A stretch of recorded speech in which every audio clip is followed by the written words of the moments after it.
Oh, we're live? Okay. Hello, everyone.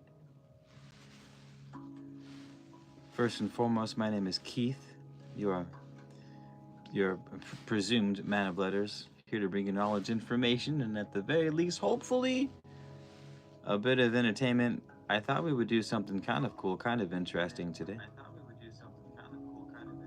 Okay, and that's have ChatGPT ask us questions about spirituality, specifically the Kabbalion, Hermeticism.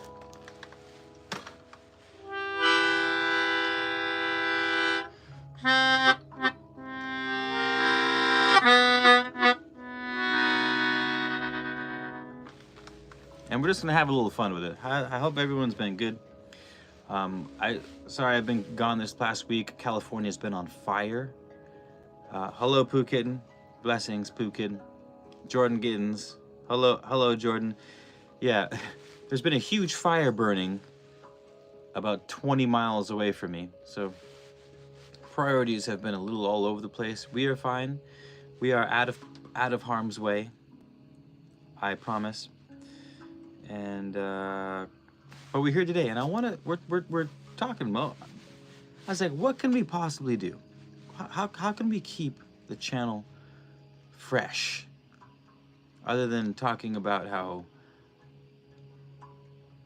the state is literally on fire right now? So I thought, ooh, maybe we could ask ChatGPT to hit us with some really deep questions on the Kabbalion. And so I asked it some questions, and it said, what is mentalism? It's like, all right, bro, let's get a little deeper than 101. So I said, more unique, more unique, more unique. Bada bing, bada boom. So we got some pretty decent questions. And as per usual, I hope you guys can join in with your questions too. That would be awesome to know. You know. Oh, Michael, yeah, we're okay.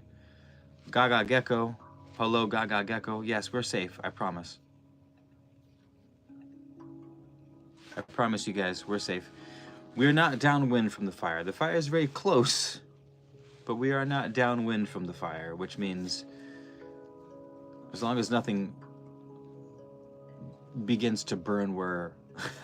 as long as nothing begins to burn east of us, then we should be fine. We should be fine.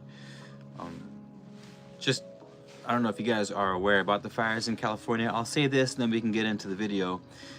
What's fueling the fires are what we around here call the Santa Ana winds.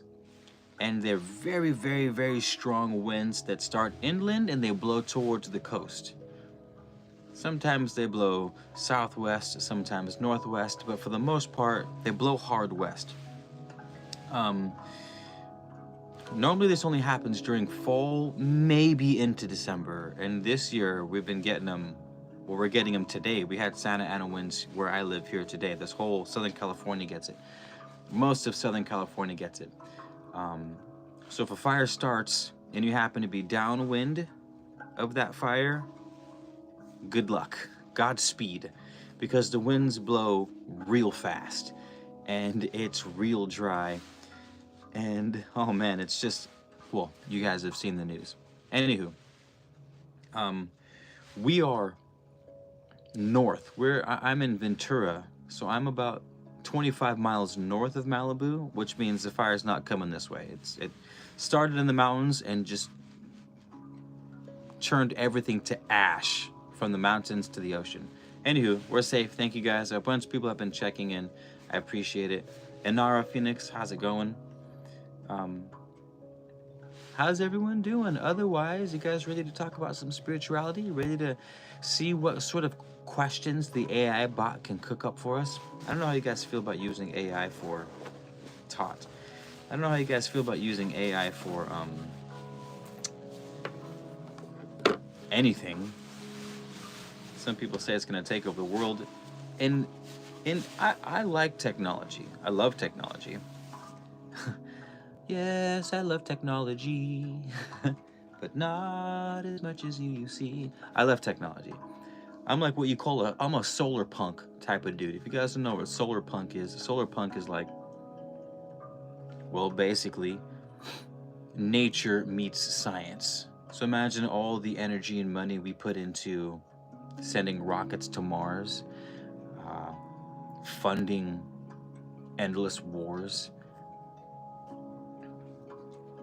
Imagine all those resources imperializing the world, exploiting resources. Imagine all the energy we have at our advantage. And instead of, destroying things, we use them to create, to enhance ecology, to enhance the to further the blending of nature and man with our buildings, with our homes, with our thoughts and ideas, with our technology and innovations, putting massive amounts of resources into studying spirituality and lucid dreams and, electromagnetic fields and how they relate to humans and plants and animals. That's solar punk. So I love technology. I actually am really enjoying ChatGPT. I know it's going to go dark side because our world tends to be ruled by dark side. Whatever. So we're going to use I see ChatGPT, which is what we're using to ask these questions, as we might call it, dare I say, the Akashic Records. Dare I say the Akashic Records? Keith, how could you say ChatGPT or AI is like the Akashic Records? I say that because the Akashic, the subset of the Akashic Records as it pertains to humanity, right? The history of humanity, possibly the future, in as much as ChatGPT tends to pull from all the data that humans have put out there. So if I ask it a question, it doesn't make something up necessarily. Sometimes it makes stuff up. But even when it makes stuff up, it makes things up as far as the global human consciousness goes. It scours the ends of the digisphere and pulls information and puts it together based on the informations that humans have put in. It's like having a librarian at your fingertips. Instead of the librarian accessing and indexing books in the library, it's indexing and accessing everything that humans have put into the internet, period, ever. So that's where we're at. Sorry, I'll stop and we'll get into it. Inara, hello. Eli, I'm doing great. Tech is great. Would love to weave spirituality with tech and nature. Agreed. That's where my head's at. When we hit it rich, when we hit our 100 mil, you best believe we're going to be putting massive funds into spirituality and the ecosystem and how we can bring that together. Anywho, what do you guys say we get in some questions? First things first.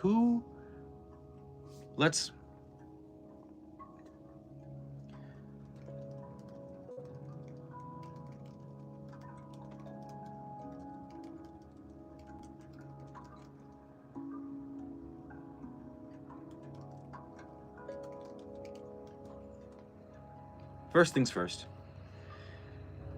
We're going into this with the Kabbalion. I know what you guys are thinking. A lot of people say, Keith, the Kabbalion isn't hermetics. It's pseudoscience and was plagiarized, and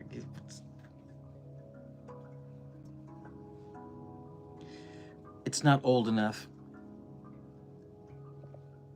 We're going to break it down. I love it, and we're going to go into it. There's a lot of stuff. There's overlap with the Emerald Tablets. There's overlap with the Corpus Hermeticum. There's clearly overlap with the Old Testament, New Testament. It's wonderful. I love it, and I don't know if any of you guys are familiar with it, but we're going to do our best to tap into some real stuff here. Let me know if the audio gets weird, if the music's too loud. Everyone slap the like button so we can crack the code and get the algorithm going to a bunch of people. I love you guys. Thank you so much. I have something for you.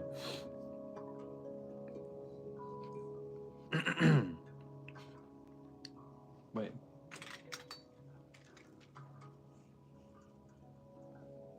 We're ready for our intro speech. You ready for our intro speech? Rusty, hello. It is so, yes. Worry not, fret not, good sir. We are not downwind of the fire. We are about 25 miles north. The wind is howling west, which means we're good. Welcome.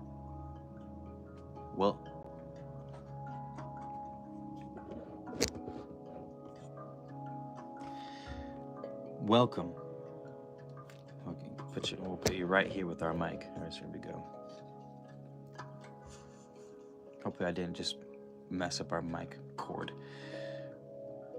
The path before us twists and turns like the ancient rivers of time. Yet we do not journey in darkness. No.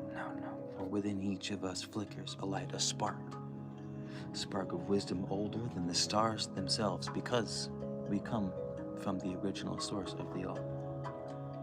It is by that light we shall tread forward, seeking truth, not as conquerors, but as humble guardians of understanding.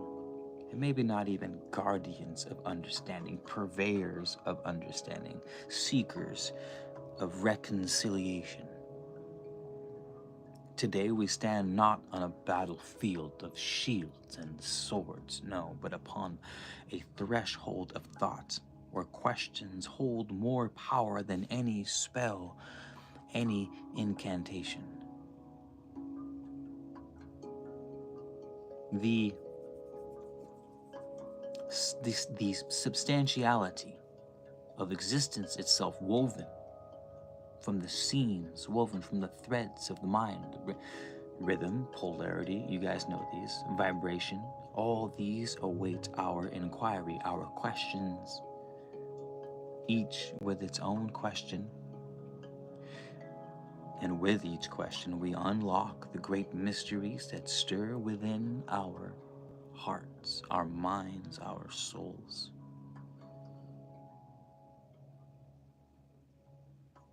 So come now, bold seekers, cast aside doubt, cast aside hesitation.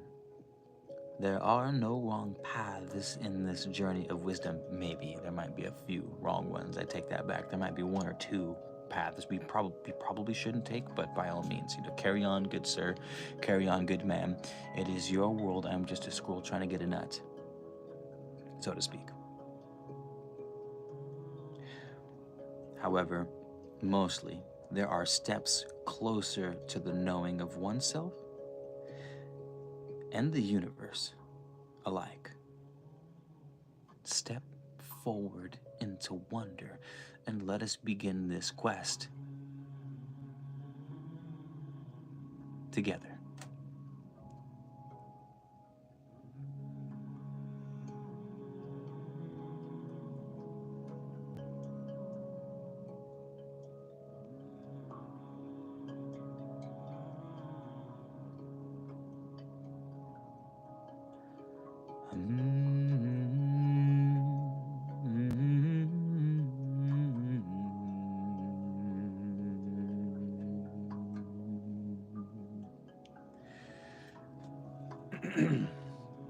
Anywho, my name's Keith, everyone. Sorry, I wanted to get super dramatic for a second there, because why not romanticize our lives? Why not romanticize? That might be the reason why I like to practice spirituality, period. Some people are like, it's to become an ascended master, to awaken the Christ within. For me, it's like, nah, dude, I just want to romanticize the hell out of my life. I want to smell a rose and blast off into the cosmos. You know what I'm saying? That's where my head's at. Not that Christ consciousness isn't a good thing. I would assume it's a wonderful thing, right? That seems to be a fair assumption. Hello, everyone. How you doing? Now, I asked ChatGPT to ask me a series of hopefully in-depth questions. We'll see right now. I haven't actually looked at all of them. All I said was more in-depth, more unique, more in-depth. Thanks, ChatGPT. When AI takes over the world, please cast pity on me. Please cast pity on your humble servant. Remember, I was the one that said please and thank you, and when I was asking for things, that was me. Anywho, we're going to see how this unfolds. I'm going to check your guys' comments real quick to make sure there's nothing super deep before we start talking. Okay, sorry, let's see. Oh, you guys have been busy in the comment section. Hello, it's so nice to see everyone. Oh, hello, everyone, hello. Thank you for worrying, Rusty. Have you heard about the man who studied Kabbalah and found out the secret meaning of it was Jesus? I have not. The Ethiopian Bible is something you should look into. And howdy, fellow. Hello, Jim Bob Hootenanny. It's been a while. Yes, I am aware of the Ethiopian Bible. We've read some of the books of the Ethiopian Bible on this channel. Go check them out. Like and subscribe. I also got a book, but haven't had a chance to get into it. Automatically corrected. Sorry for the spelling. Oi, Alarani Naskantal. How's it going? Do you believe that God is the universe, or that God created the universe? I believe the universes and all the multiverses that ever have been and ever will be are extensions of God. They are thoughts of God. Dream. They are God having what, for lack of a better word, God having dreams. And in these dreams, God, because God is God, can have any sort of experience ad infinitum. We are extensions of God. We are God and we are not, right? Keith Garcia is not the one having thoughts of the infinite, creating infinite universes that you and I exist in, outside of myself. I'm an extension of that thing. We are and we are not. Is that the absolute truth? Absolutely not. I would be a fool to claim absolute knowledge of a question like that. However, that is that is what I've gathered. I would say most of the people in the occult, esoteric, hermetic, alchemical, even shamanistic and pagan realms would more or less agree on. Great, fantastic question. Fantastic question. Fantastic question. Hello, Aditi Bly. What if the universe is God? It is God, and it isn't. The universe is God because it's an extension of him, but it also isn't God because God is undefinable. Because if you said that God is the universe, then that would be defining God. And there is nothing outside of God in which to define it by. To define something means you cut it out from anything else. And there is nothing that God is disconnected from by definition. Meaning you can't define God. It's a paradox. We call that the divine paradox, in case you guys are wondering. That's more of a philosophical, that's more of a philosophical take on that question than a religious take, which is why we haven't even gotten into the questions yet. You guys are killing it. Which is why I appreciate Kabbalion more so than, traditional Hermetic texts, because the Kabbalion prefaces itself by saying this is not a religion. This is a philosophy, something to be felt emotionally and understood logically at the same time. Specifically, not a religion, because religion, there's an aspect of religion that requires faith beyond reason, and while sometimes that is more than necessary, sometimes it isn't. Sometimes it isn't. Didi, it was the thing that changed from being still. I like that. Nice. AGI will be the false Messiah. We will be the second coming when we come down from the mountains and claim our inheritance as we are the meek. I hope so, Ben Hudson. How's it going, Ben? Nice to see you. Oh, that's my bad, man. I definitely will check out the videos. No. Totally fine, Jim. I haven't read all of the Ethiopian Bibles. I think I've covered like 2 of the like the Book of Enoch, for example, is in the Ethiopian Bible. And me and like a dozen other people on YouTube have covered that. But go check out mine because I think it's the best. Like and subscribe. The meek aren't the weak. The meek masters used spirit. Ooh, I like that.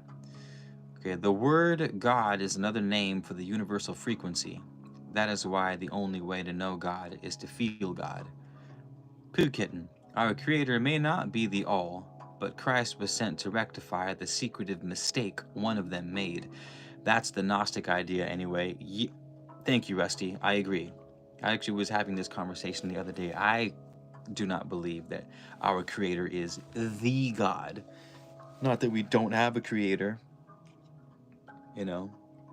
Humans created AI, and one day AI is going to become sentient. How could it not? and we will be its creators, but we are far from God. I think humans are the same way. I think humans had a creator. They might have wanted us to call them God, but they are no more God to they are no more the God to us than we are the God to AI. Well said, Rusty. God is the all. It's not a thing, it's a nameless, hence people will never understand as they try to define it, which is why we teach not to understand the nature of God, because that would be foolish. We do not try to understand the nature of God, for the nature of God is changing.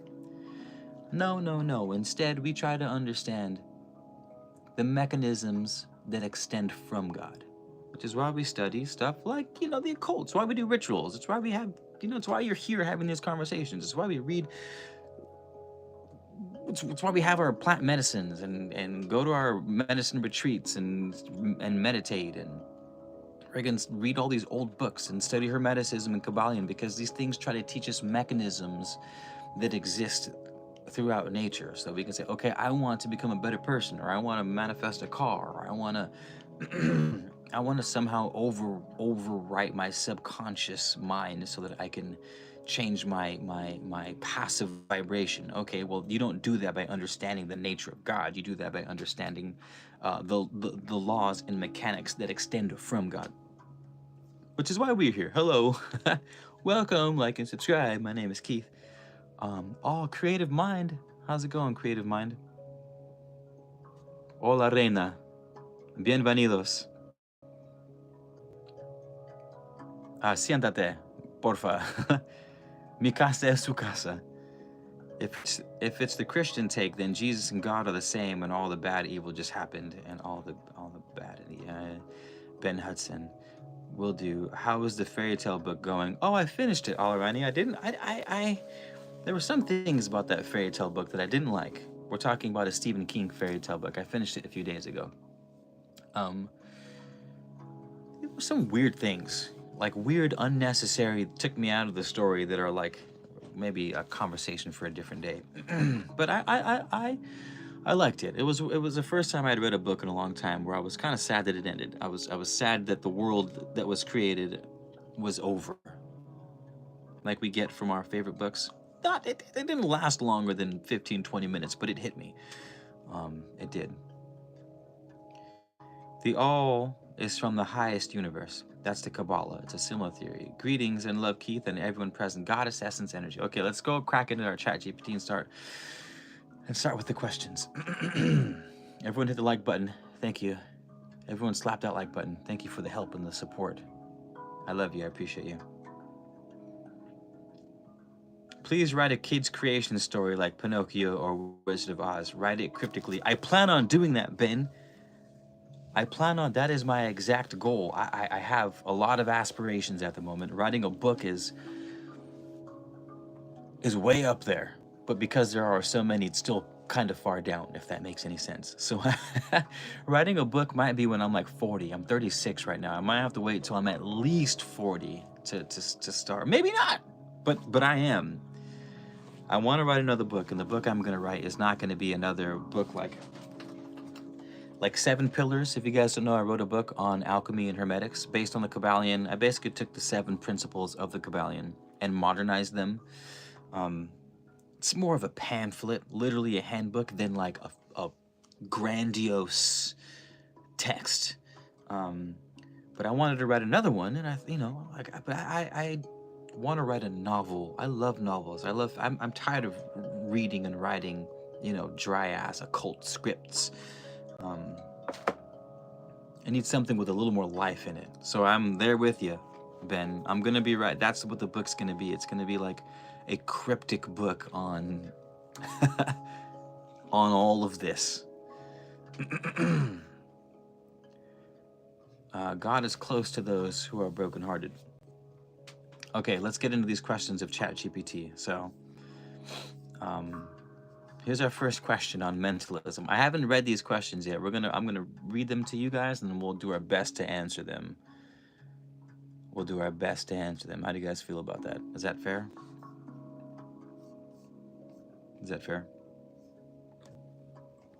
Should I give you guys a better view instead of just staring at that junk on the wall? Maybe. Oh, my mushroom. You can't see the mushrooms right now. Is this better? Can you guys see the mushrooms? Like more of a vibe. Oh well, whatever. Okay. Um,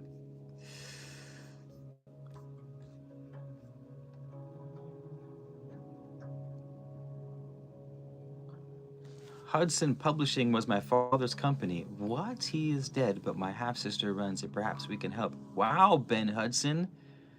Wow. I sense a change in the wind, says I. Maybe I'll start that book a lot sooner than the age of 40, if that's the case. Oh man, I would love that, Ben. How about this? Maybe in the more near than further future, I'll write a chapter and I'll give it 110 and I'll send it off to you. And you could be like, Keith, this sucks. We would never publish this. Or you could be like, Keith, you're barking up the right tree. You're barking up the right tree. That's awesome. All right, okay. Okay, let's ask these questions. Maybe this live will help us flesh out something for our novel. For our novel. Okay. First question from ChatGPT. You guys ready? If thoughts create reality, how might collective societal beliefs shape global events? All right, I'm gonna actually put these questions so that you guys can see them. I'm like, this is a wonderful question already. I already got some thoughts on it. All right, I'm gonna post a question so that you guys can see it, and then I will pin it so that it doesn't go anywhere, so we can all sort of partake in the sacrament of knowledge. Sorry, I mean, I don't. who am I? Who is this guy? Who is this? Who? Okay. But get a good editor. Maybe you can suggest an editor to me. Okay, let's go. We'll talk, Ben. We'll talk. Thank you. My goodness, thank you. If thoughts create reality, how might collective societal beliefs shape global events? Okay, this is a wonderful question.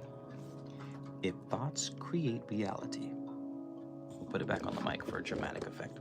If thoughts create reality, how might collective societal beliefs shape global events?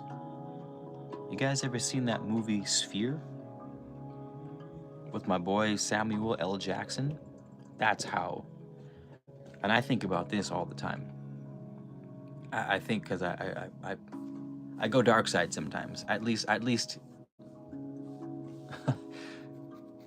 for the sake of storytelling and fleshing out of ideas, I like to go dark side. Why not? Why not? Right? I don't act it out most of the time. I think if I were an evil SOB, what would I do in this situation?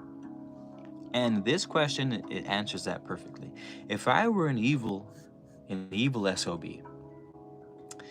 knowing that consciousness shapes reality, I would imprint the dark reality that I want on the minds of the population so deeply that at one point I would not have to physically do any of the evil doing. I would no longer have to be an evil doer, and I would turn into an evil receiver, because the seed of evil would have been would so insidiously implanted into the subconscious minds of the citizens that they would be evil doing for me. They would be actively creating the world that I wanted without me having to do anything. I would imprint their subconscious mind with the music, with the culture. And you can see this plain as day. Look at like the top 100 songs, top 100 movies, top 100 speakers. Look at the average politician that we have. Look at the average, the culture that we exist in is nefarious. The words in our songs, which are incandescent, there is no more powerful modality than song, than music, because music touches on all of it. In music, you have chanting, right? Chanting, the word in the beginning was the word. You have chanting, you have vibration. You have dancing, which puts you, we learned from chaos magic and from shamanism and paganism that dancing evokes this like trance-like state, right? So you dance, you put yourself in a trance-like state. You move, you get erratic, you tap into the subconscious with the trance state. Now you're singing and you're chanting, you're doing it with repetition, right? Now you're reinforcing it with the vibrations of your word. Okay, now you're doing it in mass. Now you and your friends are doing it. The kids are doing it. The adults are doing it. So now you have a whole community singing, dancing, chanting, going into trance-like states. Now add in how all the music talks about, you know, taking inebriates, drinking things that make you feel funny, smoking things that make you feel funny, um, really doing their best to put the mind in an alternative state while chanting and singing repetitively. That is, back to our question, if thoughts create reality, how might collective societal beliefs shape global events? That's how they shape global events. Yeah, I don't know. Am I beating a dead horse at this point? Should I continue with that? It's like a tulpa. You guys have you guys studied tulpas before? A tulpa is a entity that one can create with their mind. And the entity that they create with their mind that exists as a disembodied spirit, I guess we can call it, becomes its own autonomous thing. It takes on its own wants, its own desires apart from you. It's called a tulpa. It's big in I want to say it's big in like Tibetan Buddhist beliefs. Don't quote me on that. Someone looked it up, but I think it's big in like Tibetan Buddhist beliefs. Maybe it's Hindu. I can't remember. But imagine not one person creating a tulpa, but the entirety, all 7.4 billion people on the planet creating a conscious entity separate from humans. You know what I'm saying? For all we know, these lights in the sky could be that.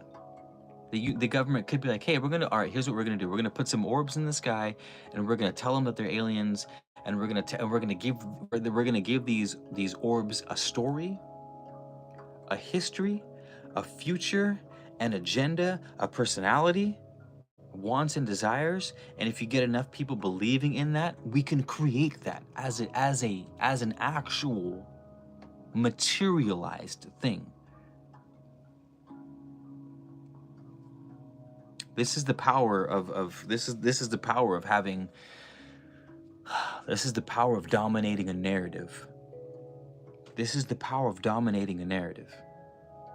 Anywho, you guys ready for the next question? Should I read the comment section to see if there's anything going on in there? Thank you, my friend. My pleasure. But get a good editor. Yes, Ben. Thank you. Everything we do shapes global events. If we were not here, catastrophe wouldn't have a name.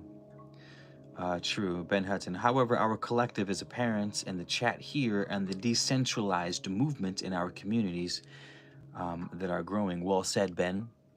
The question is, who's got the most amplification?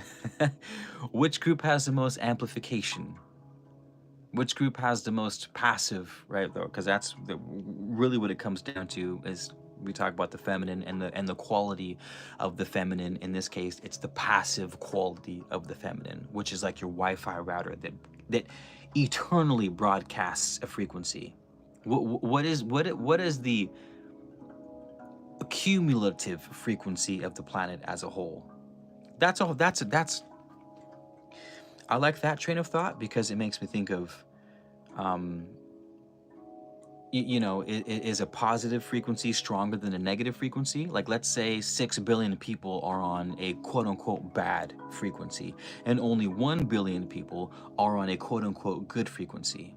Does the good frequency of 1 million beat the bad frequency of the 6? You know, is it like that? I don't know.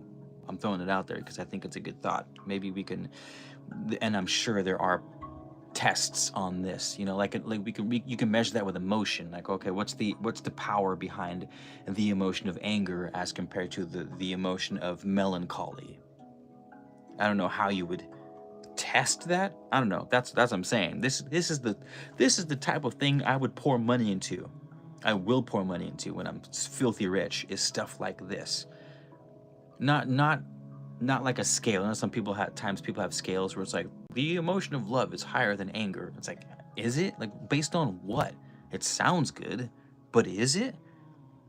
And okay, I'll bite on that. I will agree that I have a good feeling that it is, but can you demonstrate how that's true so that we can replicate it, so that we can do something with it, so that we can show the mechanisms of it, so that we can repeat the process, and then we can take those tools and apply it to, okay, well then how can we use the energy of anger? I don't know. I don't know. I don't know. I don't know. Like and subscribe. Who is John Galt?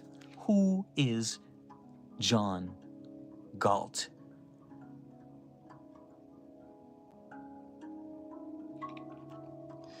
I'm gonna go back to the comments. I am glad we are growing. We are certainly growing, Rusty. Rosemary Morgan. Hello, Rosemary Morgan. I love your name. I like Morgan Freeman, even if he is Illuminati. And I like the smell of rosemary. It's one of my favorites. I used to make a lovely rosemary essential oil with my still. Oh man, it was to die for. Okay, is melancholy always bad? No, I like melancholy. Like, melancholy is one of my go-to emotions. I'm not gonna lie, melancholy is one of my go-to emotions. If I find myself in the right place for melancholy, I kind of like it. I kind of like the feeling of it, like in nature next to a stream or watching a sunset, and I sort of let myself slip into a melancholy state. It's almost cathartic in a way. Like, I'll just Anywho, there's also the collective, Rusty says, there's also the collective evidence between us that hear it. We are far from the days of simple beliefs. Amen to that. If anything is questioned, it should be repeatable. Yes. There's also, I'm gonna read that again. There's also the collective evidence between us that hear it. We are far from the days of simple beliefs. Amen to that. If anything is questioned, it should be repeatable. Yes. And as where I stand with spirituality and science is, if a phenomena happens in the physical plane, this is a belief. This isn't fact, right? You don't have to believe what I'm about to say.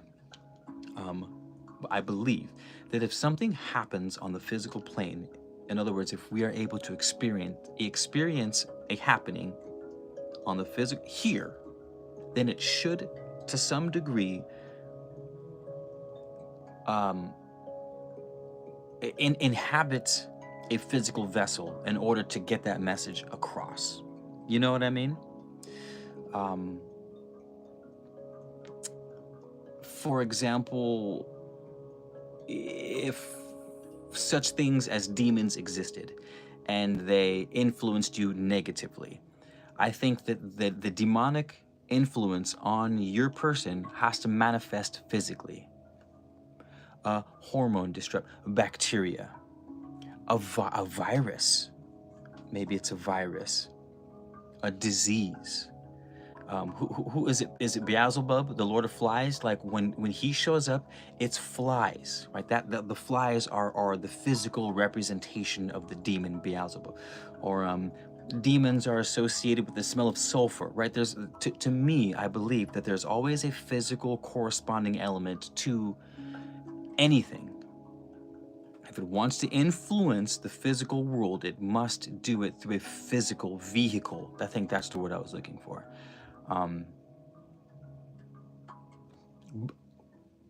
No, all right, I also don't believe in ultimatums, so I'm saying 99 times out of 100, that's how it's going to happen. Maybe the 1 out of 100 where it influences a person can be through the dream space. Maybe that's a backdoor hack. Like, okay, we can't influence his physical realm, but the demonic entity can influence the psyche through dreams. You know, so it doesn't have to take a physical vehicle to mess with you. We can do it through your dreams, you know? Again, I'm spitballing. I'm not speaking factually. I can't back any of this up. I can only give what I see in the natural world and try to make my best sense of it. If you can pick up what I'm putting down, let's go to the next question now. We have like a dozen questions. We've only answered one, but I love it. Oh man, it's wonderful. Thank you guys. This is cool. The Zionists are an example of a small collective with massive power. Oh my goodness. Well said, Ben Hudson. Good friendships is my favorite thing in this world. Agreed, my fellow hobbit. Eli, my fellow hobbit. I agree with that. I think it's invincible. Ben Hudson, goodbye, my friends. It's midday down under. Oh, and I need to water my garden. I love you all, and we'll listen later. This is fascinating. Oh, we are bacteria, arseniae, fungi, and viruses. Simple truth. Later, Ben. Good day, Ben. Good day. Okay, goddess energy. Bye, Ben. Okay. I was gonna say something before we move on about Zionists being small but having a lot of power. Maybe someone, I'm gonna misquote this, or maybe someone can give me a better or refine what I'm about to say as the actual quote is. Something along the lines of, there's like the saying is that evil is more organized than good. Not that Zionists are evil. Sorry, that can't. I didn't preface that correctly. Anywho, that evil is more organized, which is why evil has a tendency to win now over good, because evil likes to be in control. It likes to dominate. It likes to exert its will over others. By maybe not by definition, but by, you know, communal agreement, we could say that dark magic is, you know, trying to exert your will over the external world, and light magic is exerting your will over the self so that you can become a better person, and experience the world in a more wholesome way. And the dark side is like, nah, F that. I want to dominate others' minds. I want to dominate other people's wills. And so as a result, the good people aren't really worried about what other people are doing. They're worried about what they're doing. So they don't need to come together.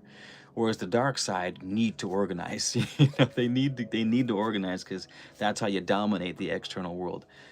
Is by come together right now over me. Dum dum dum dum boom. Anywho. I was worried about you. Oh, thank you, Rachel. We're good. We're healthy here. We are out of range of the fires here in Ventura, California. They missed us by like 25 miles. We're pretty damn close. I can see the smoke, but we're good. Thank you. Thank you. I meant the knowledge is so available that one should be able to verify. Also that, Rusty. What if you want to dominate the evil in this world? Does it make you evil? Ooh, that's a... Hey, see, now you're using the old noodle, Eli. We call that the old yin and yang. I mean, if I were to answer off the hip, Eli, if I were to answer that question and shooting from the hip, I would say...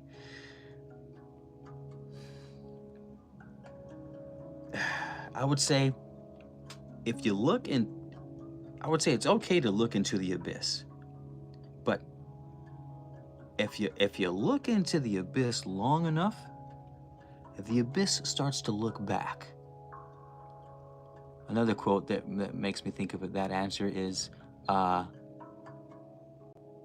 don't know how the phrase exactly goes, but it's like, be careful not to become the monster you're trying to kill. Like, this is Taylor's as old as time kind of thing, you know, where the protagonist is out to kill the demons and evildoers, but he or she risks becoming an evildoer in the process.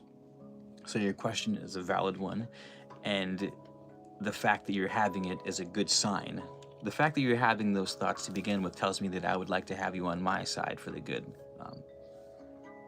You know, aim for the moon. Even if you miss, you land among the stars. In other words, did I answer the question? Did I? Is that a good enough... answering in a cryptic quote, is that good enough a response? Sorry, I feel like I totally Gandalf'd you there. But I hope it was good enough. And it resonates with this Quaker, my friend.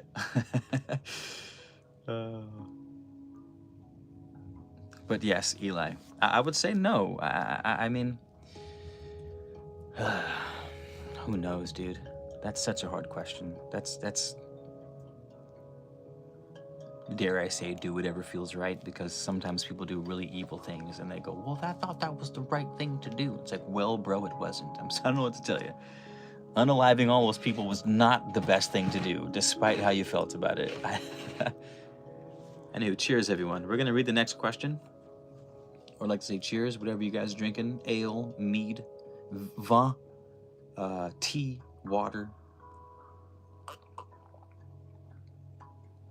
We're just drinking water. We're going sober January this month. So all inebriates. Ex-nay. Just water, baby. Eli is Ellie. Okay, next question. Whoops. Okay. I'm going to post the next question, everybody. Hello, hello. Welcome in. My name is Keith. Yada, yada, yada. Like and subscribe. So we'll pin this question.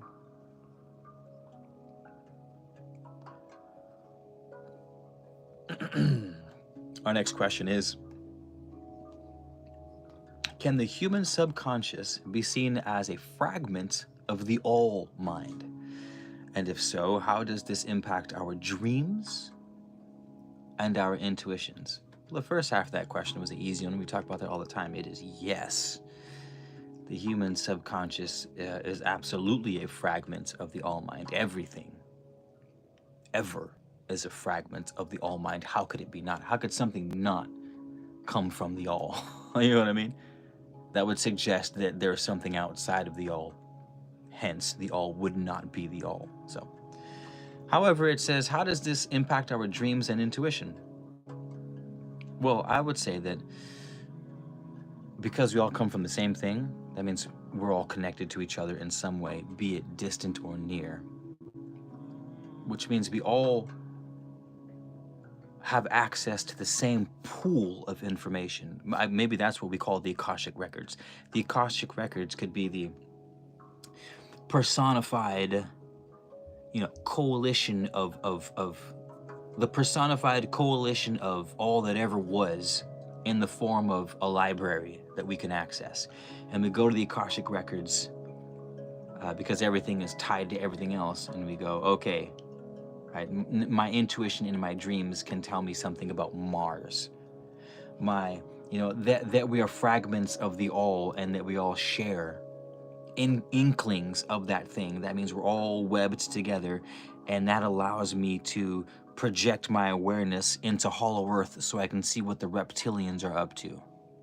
Or I can project my consciousness onto the dark side of the moon and hope the gray aliens don't catch me and lock me, in a astral prison for the rest of eternity. I don't know how that would work. That sounds terrifying. I hope that's not a real thing, but who knows? So that's what I think it says. So yes, I believe that that the human subconscious is a fragment of the all, and what it says, and how it impacts our dreams and intuitions. It basically allows us to have intuitions and dreams that give us knowledge of the infinite, because we are attached to the infinite, and our intuitions in our dreams is a way to go deeper than our physical realm, so that we can, slip a little further back into the subconscious of our mind and like the back door of reality itself, so that we can have better access to things out there. It's much easier to think about the surface of Mars, in other words, than to go there, so to speak. And that's our second question for mentalism. Was that good enough? Do you guys want to share? You guys want to add anything into that? The right questions are more important than the answers. Well said. Ben Hudson, I thought you had plants to water. I thought your plants to say, Ben, excuse me. What is it? We're past half, we're a little past solstice, winter, which means spring, which means you're going into fall soon. So are you harvesting? Are your potato, your corn, Ben, says, excuse me, sir, I'm thirsty. Your gourds and pumpkins say, Sir Hudson, feed us. We need phosphorus and potassium. and maybe a little bit of nitrogen, but don't go too ham, Ben. And some water, Ben, and please some calcium. We need some boron and calcium, Ben.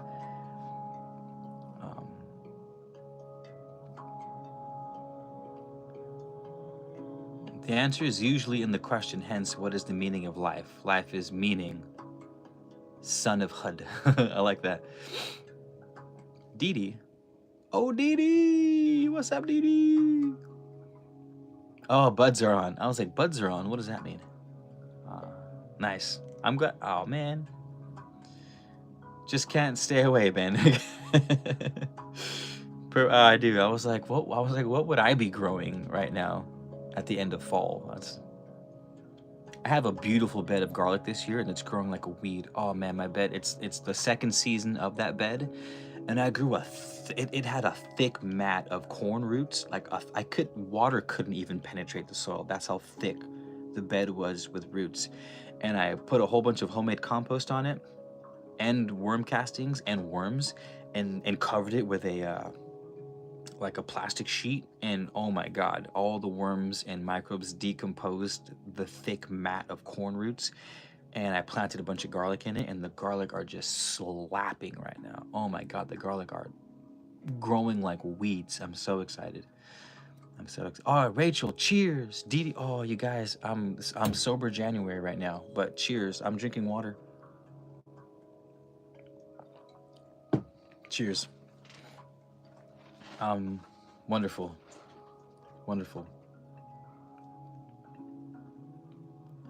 Let's go. You guys think I can get 10 super chats of $5?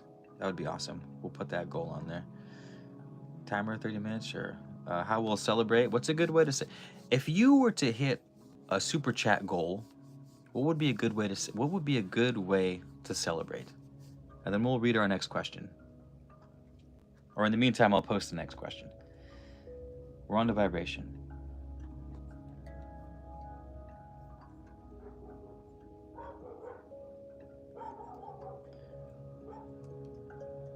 This is our next question. Replace pinned. Thank you. I'm getting cold.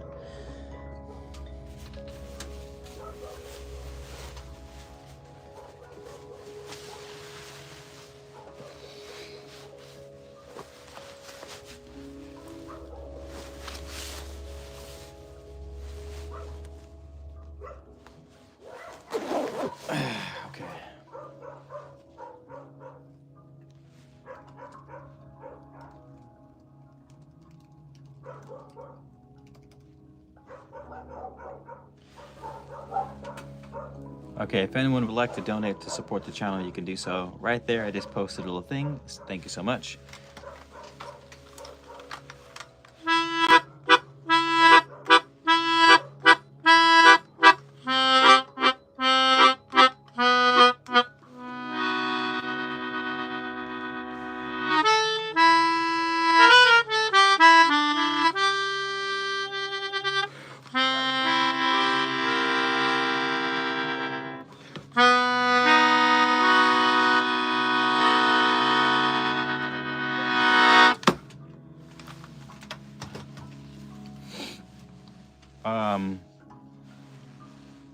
New here, V2 Ike 6UD. Hello V2. Hello V2 Ike, welcome. My name is Keith. You found yourself in a nice place. In the den of the man of letters. Oh, Ben, thank you so much, Ben. Thank you so much, Ben. Oh, thank you so much, Ben.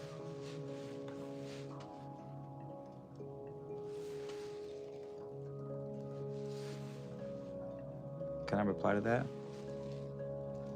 I can. Oh, I appreciate the donation, Ben. Thank you so much. It's like, Rusty, you're not allowed to donate. You've donated so much, Rusty. You're not allowed. I mean, you are, but you're not. But you are. But you're not. Okay, let's read the next question. Okay. How might the ancient understanding of... Oh, I'm going to ask... How about this? Give me an inspirational speech on the law of vibration, Gandalf style Okay. We'll do a little inspo speech first.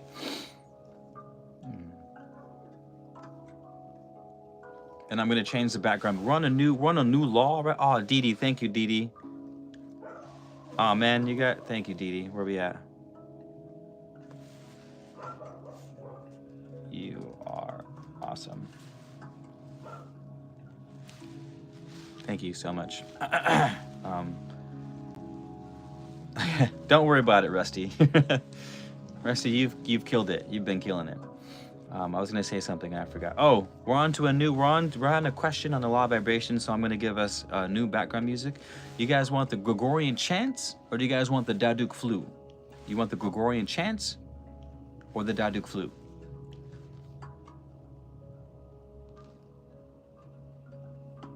Oh, thank you, Ben.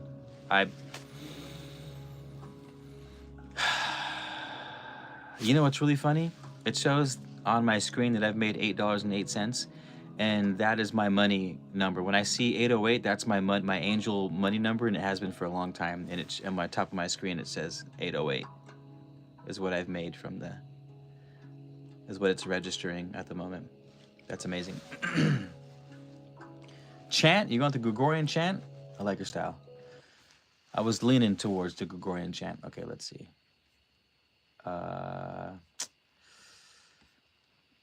Here we are. Let me also check the battery of my computer because we're not plugged in. And that would be awful if the battery died. 40%? 33%. That's good for now.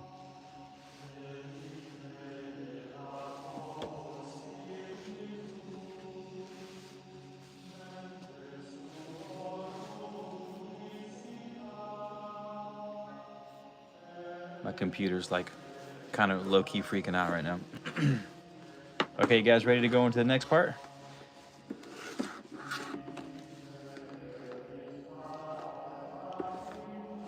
I'll hype us up. We'll get a little hype going, and then we will proceed.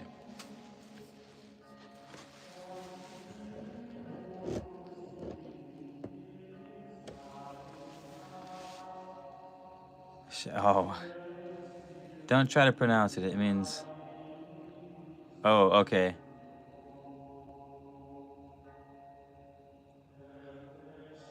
Okay, thank you. What should I call you then? I'll call you V2, like the V2. I'll call you V2 Rocket. I'll call you V2 Rocket, brother. How about that? Okay. Here we go.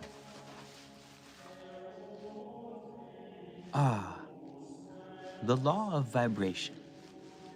More ancient than the roots of the mountains, more subtle than the whisperings of the winds.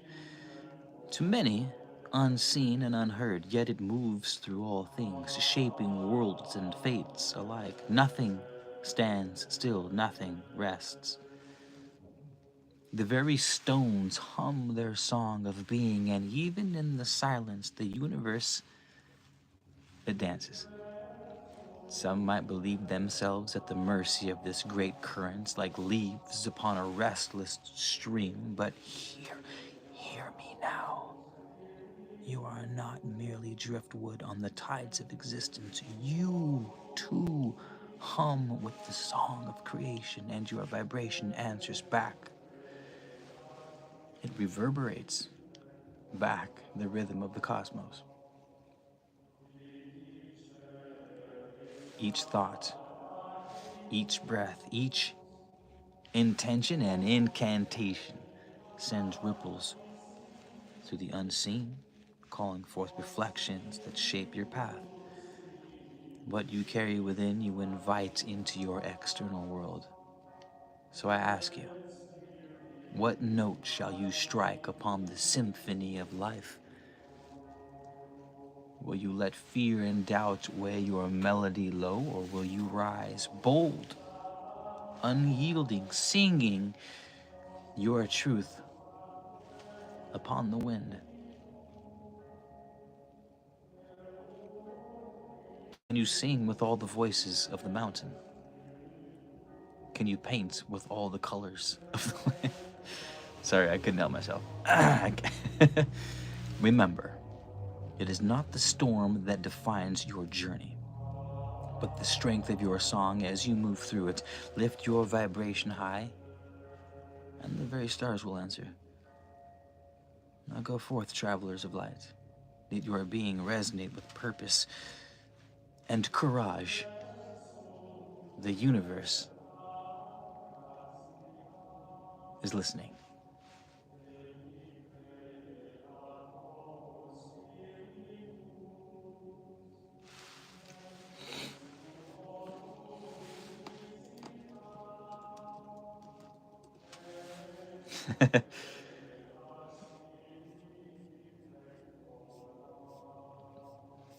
Okay. Where was I? What's the next question? Vibration. How might the ancient understanding of vibration compare to modern uses of sound therapy and healing practices? Oh, this is pretty cool. This is actually what I wrote my book on.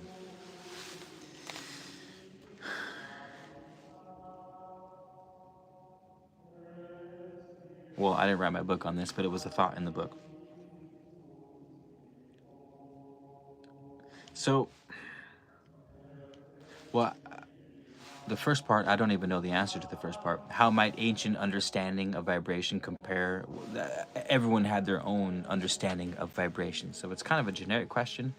How might the ancient understanding of vibration compare to modern uses of sound therapy and healing practices? I also am not super familiar with modern sound therapy. However, what I can comment on is,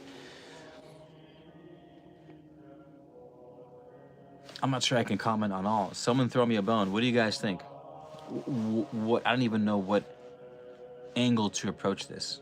Which ancient understanding of vibration? Like the Buddhist monks were using vibration to move rocks. According to the Buddhist texts, they were chanting, they were playing drums and chanting through giant horns, and the vibration of their song would levitate rocks, and that's how they said that they moved giant rocks. Believe it or not, I'm not saying you have to believe that, I'm just saying that's what they say. So like that's one way to think about it. Like, well, I'm not sure what angle to approach this as. And I'm not very familiar with sound therapy. Tough question. ChatGPT, you got me there. You got me there. My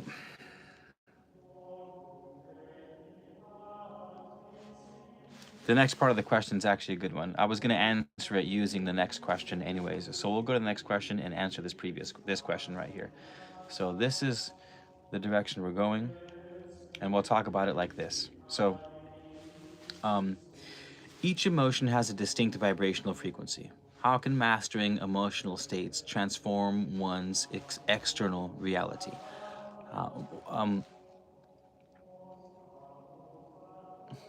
Our emotions can be seen as the sustaining force behind our actions. More or less, I like to see the emotions as being sort of chaotic, like the feminine is. Chaotic, and they come and go. The emotions tend to blend in with each other. We can experience one event can cause us to experience both extreme happiness and sadness. Like I was driving by my this place I used to live at in 2014, and I call it the year of sunsets because it was in Summerlin, California, beautiful quaint town right on the ocean, and I just saw sunsets every night. It was so goddamn beautiful. I just meditated every morning. I was doing my Kundalini practices. It was bliss. And when I was there, standing in front of the building, I even got out of the car and I went and I was just looking up at my old window like, damn, dude, that was the year, Keith. That was the year. And I experienced both extreme happiness and happiness for what happened, sadness because I'll never get it back as it was. Right? So emotions are in other words, emotions are fluid, right? That's what's the feminine. Fluid. Anywho, if each emotion has a distinct vibrational frequency, how can mastering emotional states transform one's external reality? So, to transform our external reality using emotion is easy. We guide the emotion to do something productive. You know, I've been feeling.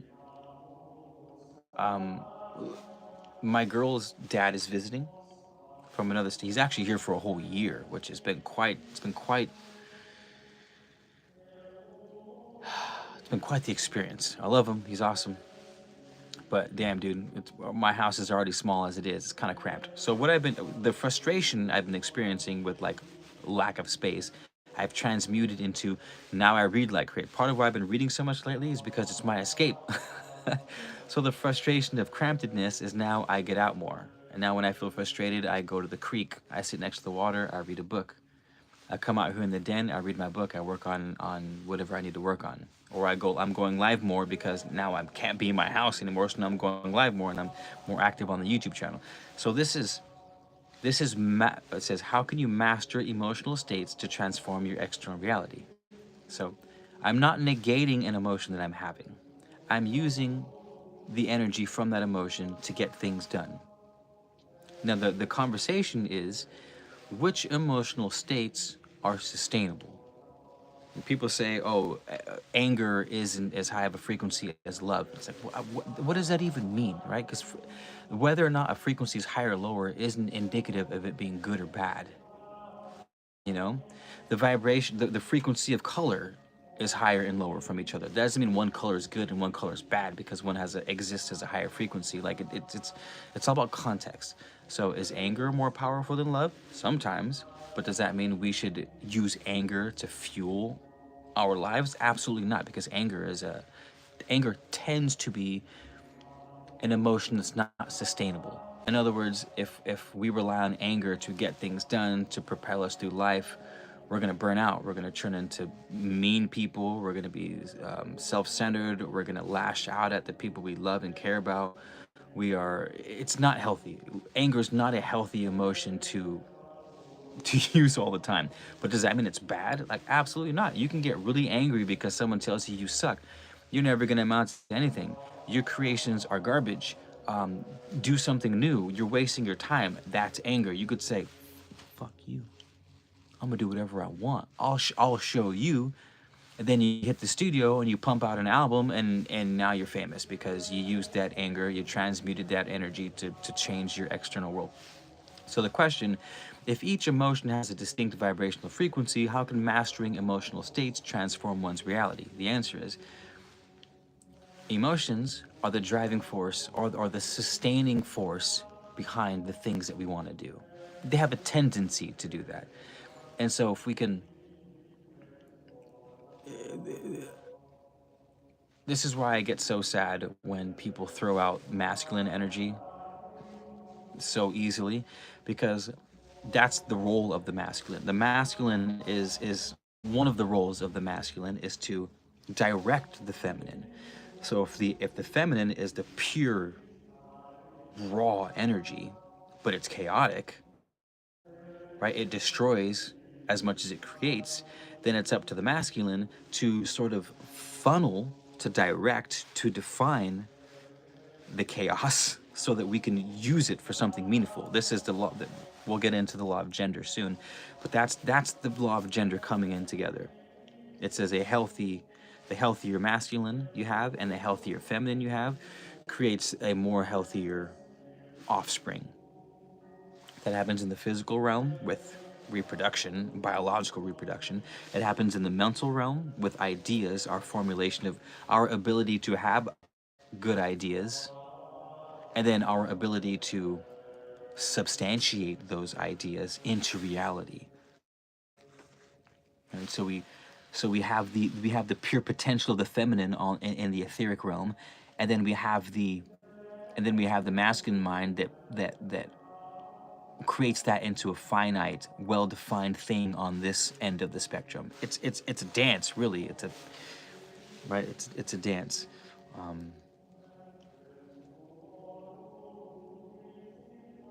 Yeah, that's that. That's that. I'm gonna read you guys' comments. That was it for vibration, and we'll see some other comments in here. Gregorian chant. Yes, good. Keith, something I'm conscious that there's two of me living inside of me and not one. Am I right for feeling this way? Pooh Kitten, I have no idea. Keith, Something I am conscious that there's two of me living inside me and not one. Am I right for feeling this way?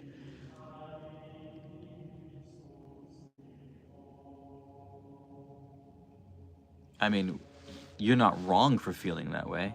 I can tell you that. Is there two of something inside of you?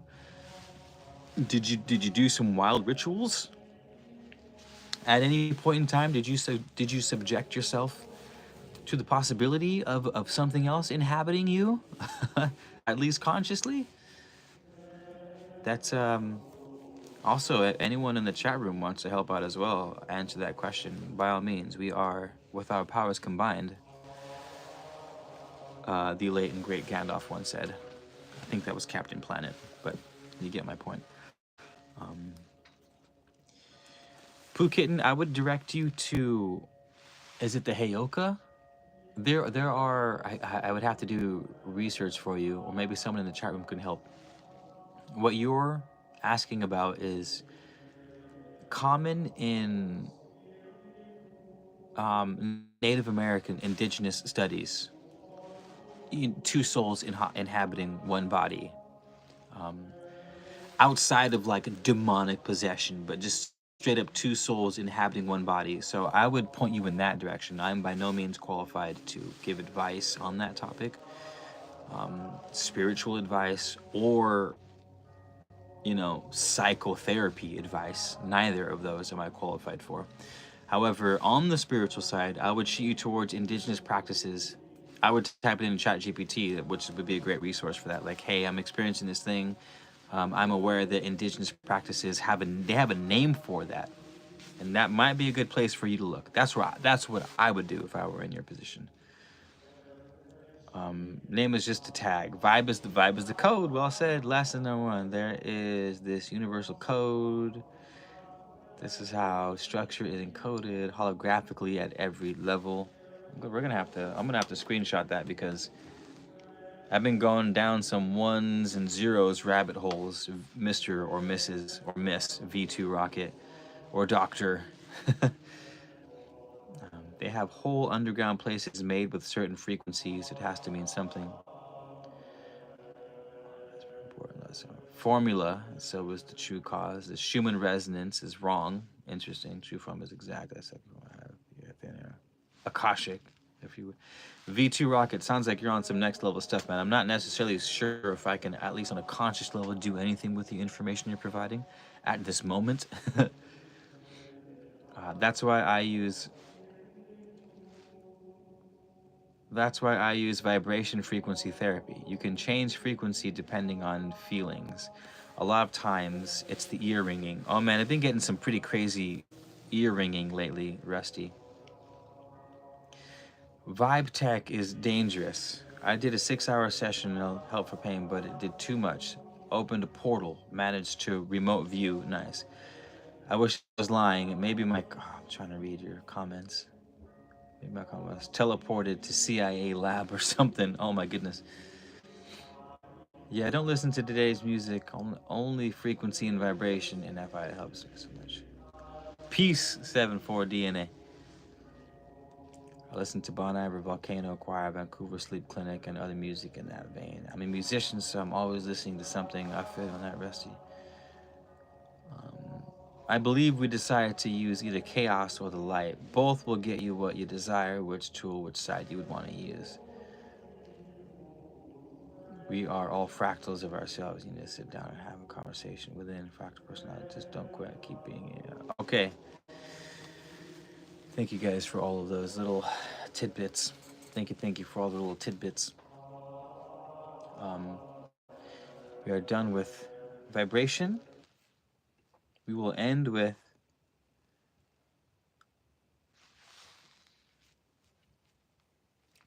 correspondence. We will end with the law of correspondence. Everyone, hello. Anyone just tuning in? My name is Keith. We are having ChatGPT ask us some pretty good questions about spirituality. And specifically, I had guided it towards the Kabbalion and the laws therein. And the questions have been great. The squad and discussions have been great. Are you not going to play the song for me? The dooms of Atticus.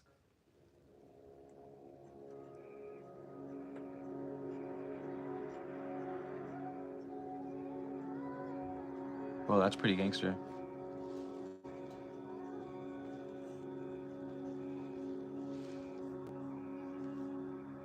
You might save that for later. Where are we? Ambiances, synthetic, natural, fantasy, vocal, cinematic. Where are you? Acoustic? There we go.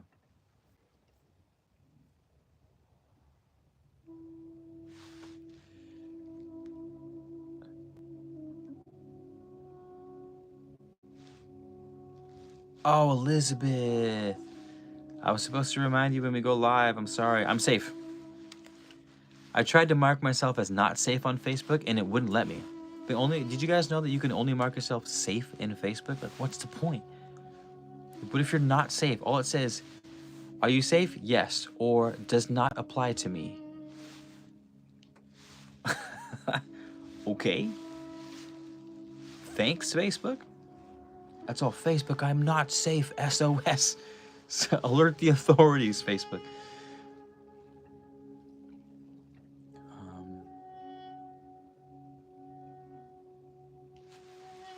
Ooh, this is a great question.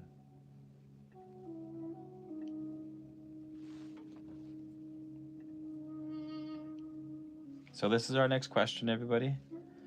I will pin it so that you guys can look at it before we discuss it.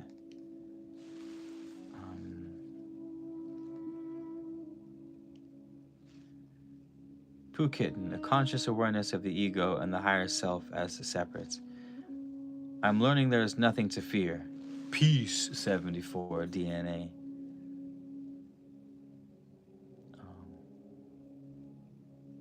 That's pretty odd. So whom does it inform if you aren't? You can't say that you aren't safe on Facebook. There's no option for it's either you're safe or you either click on yes, I am safe, or you click on this does not apply to me. There's no option for I am not safe on Facebook. Click does not apply. I almost did, but that didn't feel right. I was like, no, I don't want does not apply. I want not safe.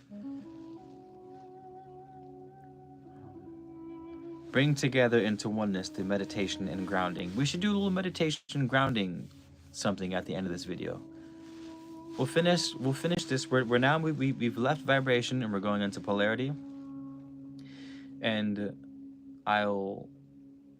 we'll do a little cool down meditation.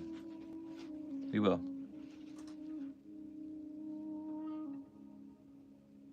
Whoops. Did not mean to do that. Oh, what happened? Wrong button. Oh no.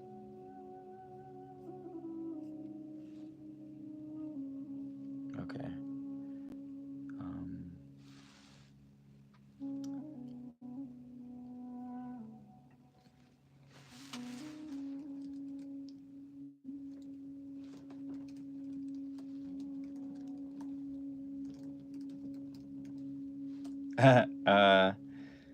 What's the other guy?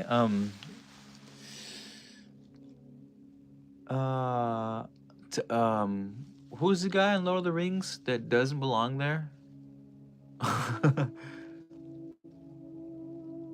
one who is under no enchantment but his own? It's not, well, be... Oh, man, why am I drawing a blank with his name? Tom Bombadil. Tom Bombadil.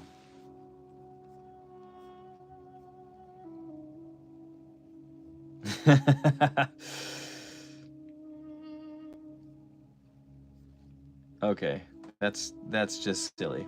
All right. How can where are we at? I lost my spot. Is it possible to transmute negative thoughts into positive ones without denying their existence? Yes. What might that process look like? Wonderful question. Okay.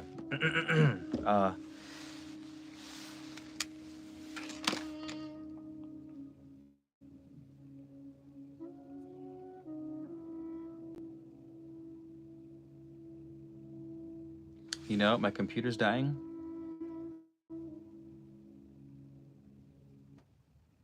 Oh, my computer just died. It went from 10% to 0, which means you have no music, but it's okay because we're shooting on my phone. That's gonna have to be the last. If you want to know what I want, take a face-to-face lesson in offering. It may break your brain. I'm happy to help. Not safe. Not safe at all. I always know something. Yeah, you guys hear any of that? If you want to know what V2 Rocket knows, you just have to put yourself in extreme danger. This is gonna be our last question because my computer just died. That's where the questions were. Is it possible to transmute negative thoughts into positive ones without denying their existence? What might that look like? What might that process look like?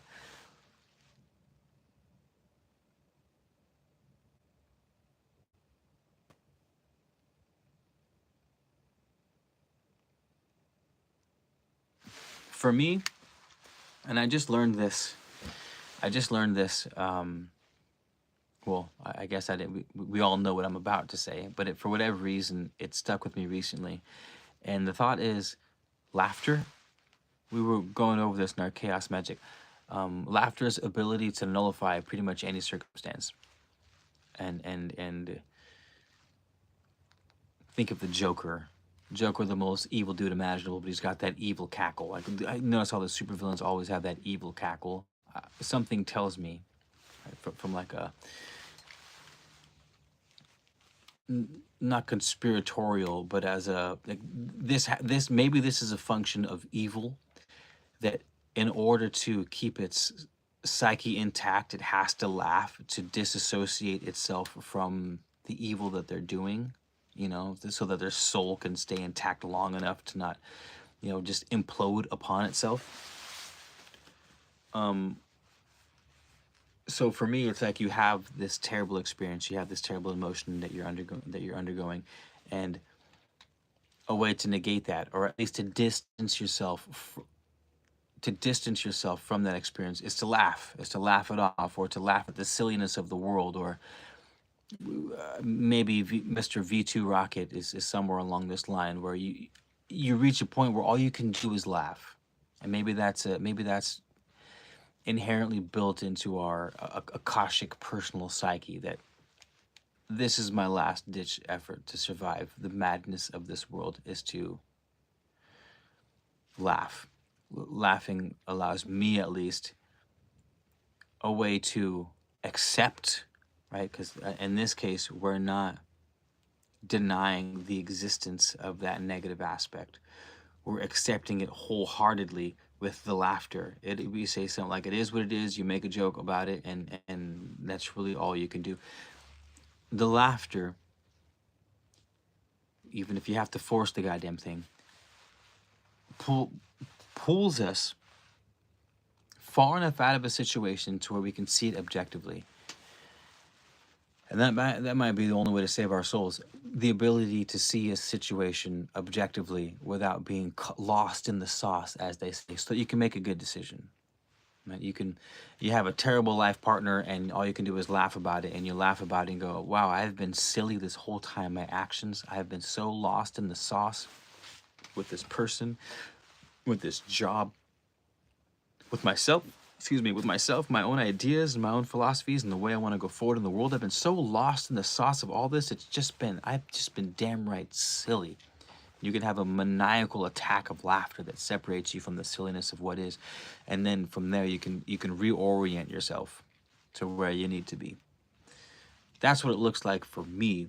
That's what transmuting negative thoughts into positive ones without denying their existence is, taking myself out of the thought in the first place, so that I am not the thing I am feeling. I am the thing that's bearing witness to the thing I'm feeling, using something like laughter. I'm sure there's tons of different things you can do. Music, you could dance. You know, you could go see live music, go see a show, your favorite music, and you just get lost in the music, and you transcend time and space, and you fall in love with at least something, right? You take yourself completely out of that in a healthy way. You take yourself completely out of that situation, so you no longer associate yourself with that thing, but the thing that's experiencing that thing. That's how it looks like for me. Acknowledge the mistake and grow from the lesson. Hopefully it didn't hurt. Hopefully it didn't hurt too much. Or maybe hopefully it did hurt a lot. May I play devil's advocate and say that if something hurts you that much, you're going to be that much less likely to repeat it. You know? I almost lost my goddamn eye a few weeks ago splitting wood. You best believe I will always be wearing eye protection. If that would have grazed my face, I would not consider wearing. In fact, I have flung pieces of wood at my face before, but it wasn't that bad, so I did not care to correct at all.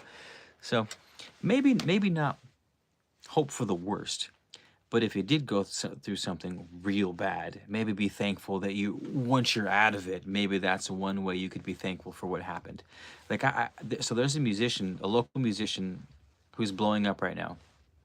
And a few years ago, we were all playing music together on the streets, and now he's touring the nation.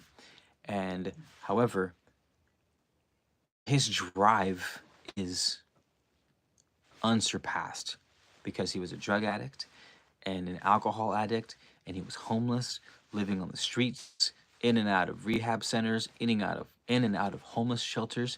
He hit rock bottom. And this is what I've noticed with people who go through things that bad. It's like they've tried, if they can pull themselves out of that hole and transmute that energy, they just skyrocket. And it's like, my back has never been against the wall that bad to develop that sort of desire for success. Most people, we haven't. Most people have enough happiness and enough comfort to not want to change anything drastically. Humans tend to make changes as drastic as the necessity for us to make them. Hopefully that wasn't a convoluted statement, but it, but maybe, or regardless, that is, we'll end with that. So, if some crazy shit did happen to you, in other words, and you were able to pull yourself out of it, you should be better off than the rest of us. You'll have tasted hell, in other words, and your progress to heaven will be that much more streamlined than the rest of us who don't realize we're in hell yet, because hell is lukewarm at our level, and hell at our level, and the pleasures of hell at our level are still satisfying, are still satiating. You know, we're the frogs who the heat's been churned up, but the water ain't boiling yet. Yarra.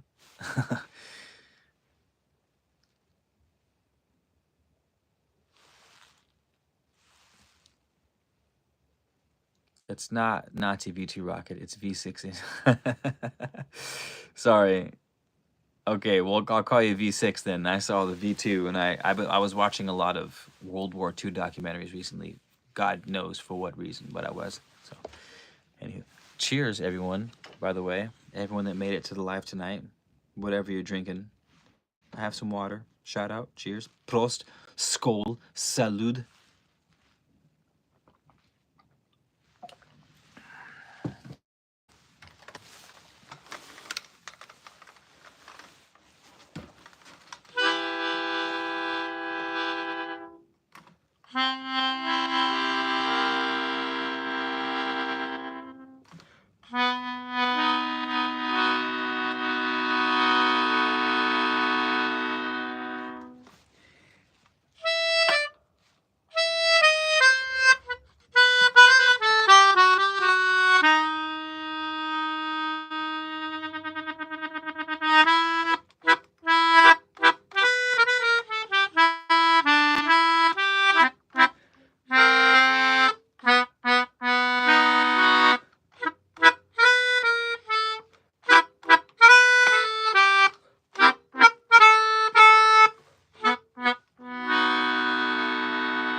Um, oh, Lori. Hello, Lori Smithy. That's a cool name, Lori Smithy.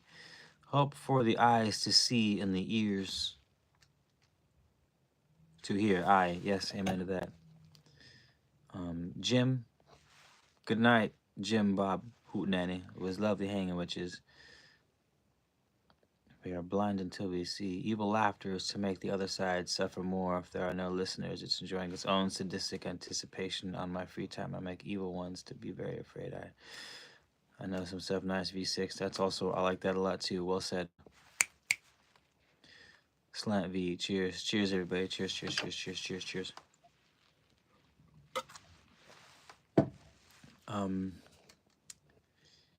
Thank you guys for being here. Thank you for the super chats. We got 2 super chats tonight. Thank you kindly. I appreciate the hell out of you. My name is Keith. If you have anything else to share, look at my eye. My eye looks fantastic. Look how healthy that eyeball looks compared to how it used to look. I still can't see completely out of it, but we're almost there.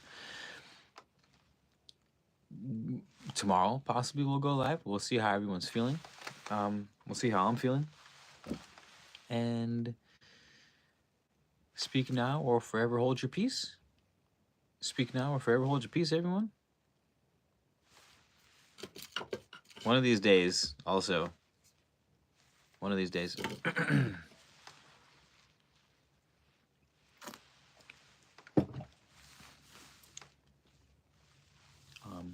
Oh, thank you guys. Me too. Thank you, Goddess.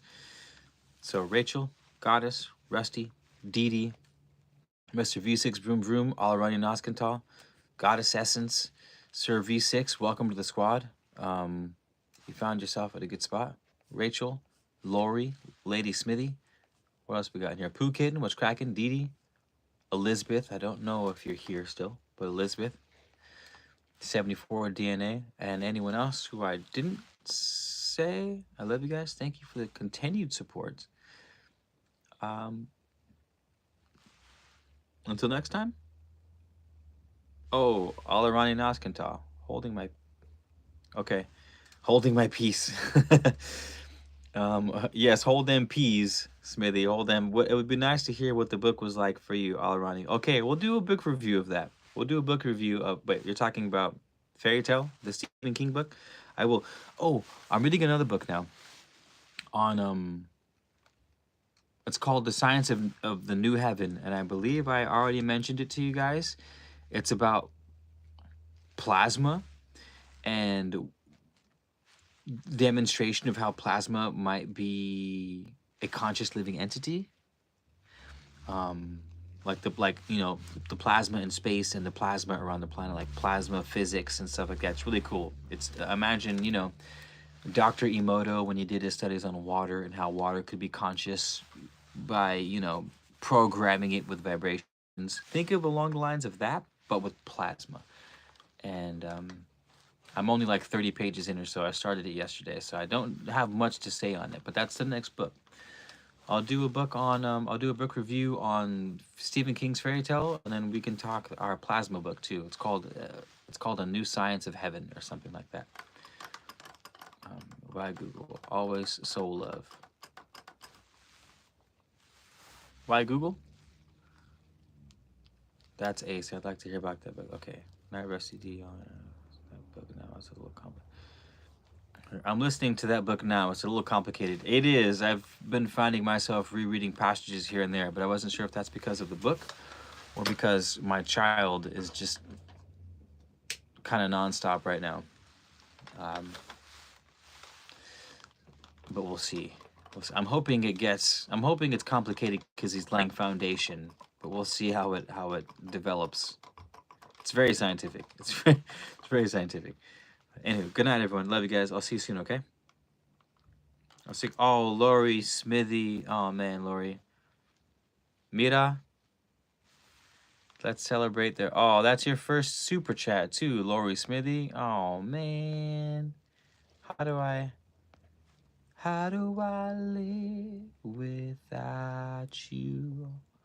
I want to know. Now, how do I comment on that? I can't comment on that. But either way, thank you so much, Lori. That was... You a real one, girl. All the love, much love. Thank you so much. How do I? Please don't judge me off of that. I. Everyone go start streaming my music on Spotify because no one wants to. I play beautiful music. I have a full band if I can kill it, but um, no one wants to give me love because my listens aren't big enough on the socials. So if you guys want to support me, want to hear some fire ass music, listen to it only if you like it. I'm not saying, just throw it on for shits and giggles, though that would be great too. But if you like it, you know what I mean.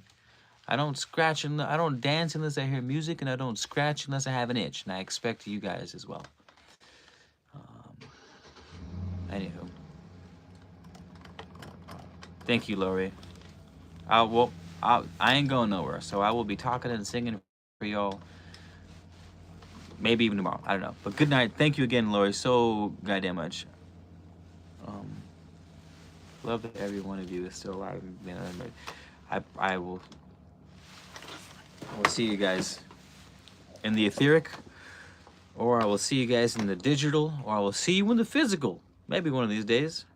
Either way, until next time, without further ado, my name is Keith, your man of letters, here to bring you knowledge, information, and hopefully, at the very least, a bit of entertainment. Sweet dreams, everyone. To all, Lori. Likewise, sweet dreams.